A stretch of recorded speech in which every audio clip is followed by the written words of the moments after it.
Thotapalli reservoir project ఆనకట్ట కింద ఉన్న ప్రతి రైతు దగ్గరికి వెళ్ళి వాళ్ళ కన్నీటి కథలు తెలుసుకోండి. ఎలా పంటలు ఎండిపోతాయో తెలుసుకోండి. ప్రభుత్వం పైన పోరాటం చేద్దాం.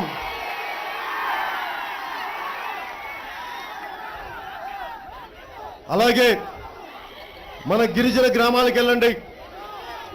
మీకు తెలుసో లేదో, నేను సినిమాలకు రాకముందు నుంచి గిరిజన గ్రామాలు తిరిగేవాడిని పరిస్థితులు అధ్యయనం చేయడం కోసం. ఈ రోజున ప్రతి రాజకీయ నాయకులు ప్రతి ఒక్కరు వచ్చి గిరిజన గ్రామాలను ఉద్ధరిస్తూ ఉంటారు. ఇన్ని దశాబ్దాలైనా కానీ కనీసం ఒక మహిళకి సరైన ఒక గర్భిణీ మహిళకి కానీ అక్కడున్న ఆడపిల్లలకు కానీ సరైన వసతులు సరైన సౌకర్యాలు లేవు. ఇన్ని దశాబ్దాల నిర్లక్ష్యానికి ఉత్తరాంధ్ర గురైతే కేవలం కొద్ది మంది కుటుంబాల చేతిలో ఇరుక్కుపోయి వివక్షకి వంచనకి దోపిడీకి గురైన ప్రాంతం ఉత్తరాంధ్ర ప్రాంతం, ముఖ్యంగా శ్రీకాకుళం ప్రాంతం.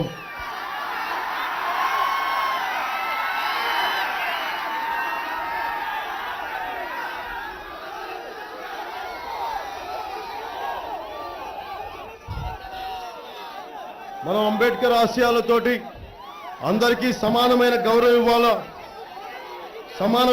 ఇవ్వాలి, అందరికీ సమాన అవకాశాలు కల్పించాలి అంటే ఒక ప్రజాప్రభుత్వం రావాలి.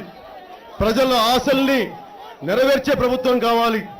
అంతేకాదు ప్రజల ఆశల్ని నిరయాస చేసే ప్రభుత్వాలు అవ్వకూడదని అదే ఆశతోటి ముందు కష్టాలు తెలుసుకొని సమస్యల్ని అధ్యయనం చేసుకొని అందుకని ఈ రోజున జనసేన తరఫున పవన్ కళ్యాణ్ మీ ముందుకు వచ్చాడు.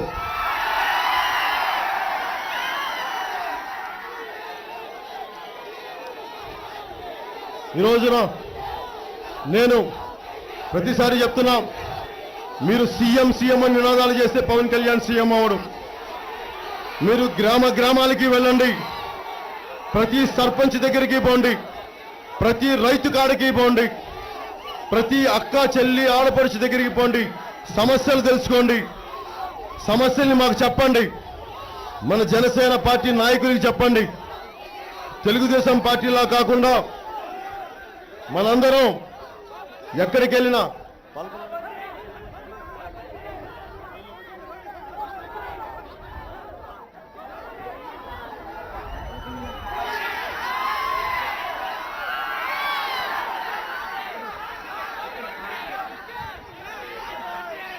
ఇందాక దారిలో వస్తుంటే ఎన్టీ రామారావు గారి విగ్రహాలు కనిపించినాయి, దండలు వేస్తున్నాయి.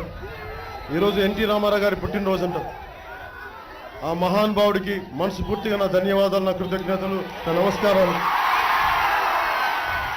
ఎక్కడున్నా ఆయన ఆత్మ శాంతి చేకూరాలని ఆశిస్తూ, ఉదాహరణకి మన జంపర్కోట రిజర్వాయర్ ఉంది, 1983లో ప్రారంభించాల్సింది. ఈ రోజుకి ముఖ్యమంత్రి గారు 4 దశాబ్దాల అనుభవం, 40 సంవత్సరాల అనుభవం ఉన్నారు. 1983 చేసిన కనీసం 16 కోట్లు అయిపోయే ప్రాజెక్టు కూడా ఈ రోజున మన జంపర్కోట రిజర్వాయర్ అవట్లేదు. అది మన దుస్థితి, అది మన దౌర్భాగ్యం. కేవలం రాజకీయ అనుభవం ఉంది, 4 దశాబ్దాల అనుభవం ఉందంటే సరిపోదు. ఈ అనుభవంతో ప్రజలకి మీరు ఏం చేస్తున్నారు? శ్రీకాకుళం ప్రజలు వెనుకబాటుతున్నారని మీరు ఎలా పోరాడుతున్నారు? మన పాలకొండ అభివృద్ధికి మీరు ఏం కృషి చేస్తున్నారు అని సమాధానం చెప్పకుండా కేవలం 4 దశాబ్దాల అనుభవం ఉందంటే అది నమ్మశక్యంగా లేదు. ఆ 4 దశాబ్దాల అనుభవం ఒక ఇసుక మాఫీ చేయడానికి పనికొచ్చిందేమో, ఇసుక దోపిడీ చేయడానికి పనికొచ్చిందేమో, కానీ ఒక తోటపల్లి రిజర్వాయర్ సమస్యని పూర్తి చేయడానికి అది మీ అనుభవం సరిపోవట్లేదని నేను పాలకొండ సభాముఖంగా మీకు తెలియజేస్తున్నాను. ముఖ్యమంత్రి గారు,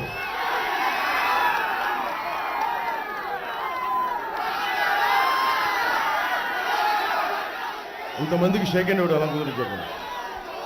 మీ అందరికీ నా హృదయపూర్వక నమస్కారం.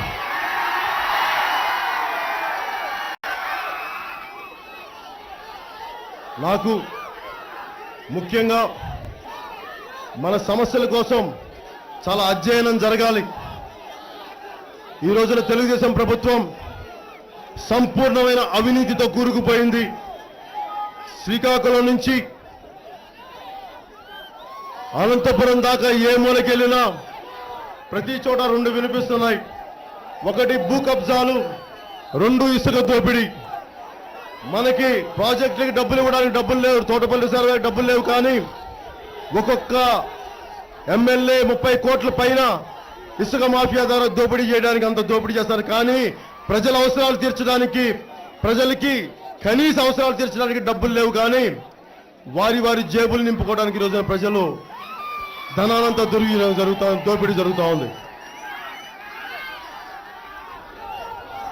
నేను మిమ్మల్ని ఒక సరికొత్త పాలనా వ్యవస్థ కోసం, భావితరాల భవిష్యత్తు కోసం, భావితరాల భవిష్యత్తు బంగారంలా ఉండాలి, నేను ఎన్ని కష్టాలైనా పడతాను, నా మీద ఎన్ని ఇబ్బందులైనా దాడులైనా ఎదుర్కొంటాను. అలాగే శ్రీకాకుళంలో ఏ జన సైనికులైతే తెలుగుదేశం పార్టీ ప్రభుత్వం ఏర్పడటానికి నిలబడ్డారో అలాంటి 15 మంది జన సైనికుల్ని 9 రోజులు జైల్లో పెట్టారు ఈరోజు తెలుగుదేశం ప్రభుత్వం. అది నాకు చాలా బాధ కలిగిస్తుంది.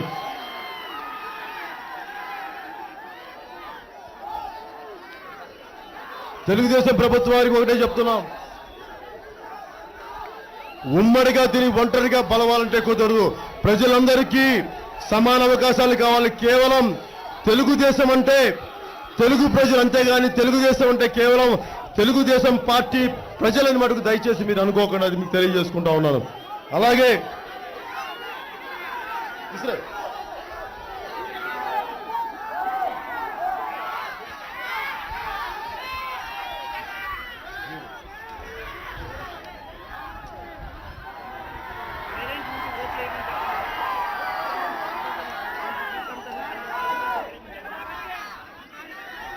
మనది సరికొత్త పార్టీ.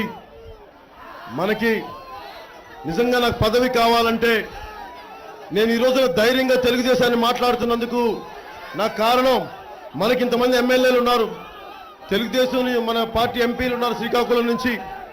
మనం వెనకపడతానని మాట్లాడడానికి వారి స్వలాభం కోసం, వారి లబ్ధి కోసం జిల్లా ఆశయాల్ని, జిల్లా అవసరాలని, పాలకొండ నియోజకవర్గ అవసరాలను తాకట్టు పెట్టారు. నేను ఎందుకు రాగలుగుతాను మీ ముందుకంటే నేను వాళ్ళకి సహాయం చేశాను, కానీ నాకు సంబంధించి ఒక్క రూపాయి కానీ, ఒక చిన్న అపాయింట్మెంట్ కానీ, చిన్న పోస్ట్ కానీ నేను తీసుకోలేదు. ఎందుకంటే నాకు కావాల్సింది ప్రజల బాగోగులు కావాలి, కానీ నాకు వ్యక్తిగత అవసరాలు అవసరం లేదు. ఇంత సదుద్దేశంతో వస్తున్నాం కాబట్టి ఇక్కడున్న అన్నదమ్ములందరికీ మీరు కేవలం నినాదాలు సరిపోదు, మీరు ఓటులు నమోదు చేయించుకోండి. ఒక సరికొత్త ప్రభుత్వం రాబోతుంది 2019కి జనసేన పార్టీ నుంచి.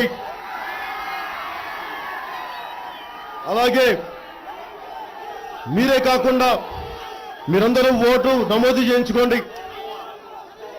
మీ తల్లిదండ్రుల చేత జనసేన పార్టీకి నిలబడేలా ఓట్లేయించండి. మీరు ఇన్ని ప్రభుత్వాలు చూశారు. 1983లో ఒక చిన్న రిజర్వాయర్ చేయడానికి ఈ రోజుకి ఇవ్వలేదు. అలాంటిది మన ప్రభుత్వం వస్తే నేను మీకు అండగా ఉంటాను. మీరు నేను తిట్టినా పడతాను. మీ ఇంటిలో వాడిని, మీ కుటుంబంలో ఒకరిని, మీ వాడిని. ఈ రోజున తెలుగుదేశం పార్టీ మనకిచ్చిన బహుమతి వారి ప్రభుత్వాన్ని నిలబెట్టినందుకు కరెంట్ ఆపి నా మీద దాడి చేయించడం 15 మంది ముష్కరులతోటి చాలా బాధ కలిగించింది. అందుకనే నిజమైన ప్రజాప్రభుత్వం కావాలంటే కేవలం జనసేన పార్టీ ద్వారా, జనసేన పార్టీ ఆధ్వర్యంలోనే 2019 ఎన్నికలకి ఒక సరికొత్త ప్రజాప్రభుత్వం ఏర్పరుస్తామని మీకు పాల్గొన్న ప్రజల నియోజకవర్గ ప్రజల తరపున అందరికీ మీకు సౌకర్యంగా నేను తెలియజేసుకుంటున్నాను. అలాగే ఇవి ప్రధానమంత్రి గారికి మీరు ఏ స్పెషల్ కేటగిరీ అయితే నిలబడ్డారో, నేను ఎందుకు ప్రతి ఊరు తిరుగుతున్నానంటే కేంద్ర ప్రభుత్వానికి మా కష్టాలు చూడండి, మా నిరుద్యోగం చూడండి, మా దారిద్ర్యం చూడండి, మా ఉపాధి అవకాశాలు లేనితనం చూడండి. ఇవన్నీ చెప్పడానికి నేను ఈ రోజు 175 నియోజకవర్గాల్లో ఈ నిరసన యాత్ర మొదలుపెట్టాను. ఈ రోజున ఒకవైపు నేను స్పెషల్ కేటగిరీ స్టేటస్ కోసం పోరాటం చేస్తుంటే తెలుగుదేశం ప్రభుత్వం దాని తూట్లు పడిచేలా, నిర్వీర్యం చేసేలా 2.5 సంవత్సరాల ప్రయత్నం చేశారు. కానీ మనందరి ఆకాంక్షలు స్పెషల్ కేటగిరీ స్టేటస్ వస్తే మన ఉత్తరాంధ్ర వెనుకబాటుతనం పోద్ది, మన రిజర్వాయర్లకి కావాల్సిన నిధులు వస్తాయి, మనకి ఉద్యోగాలు వస్తాయి, ఉపాధి అవకాశాలు వస్తాయి, నిధులు వస్తాయని చెప్పి వారికి తెలియట్లేదు.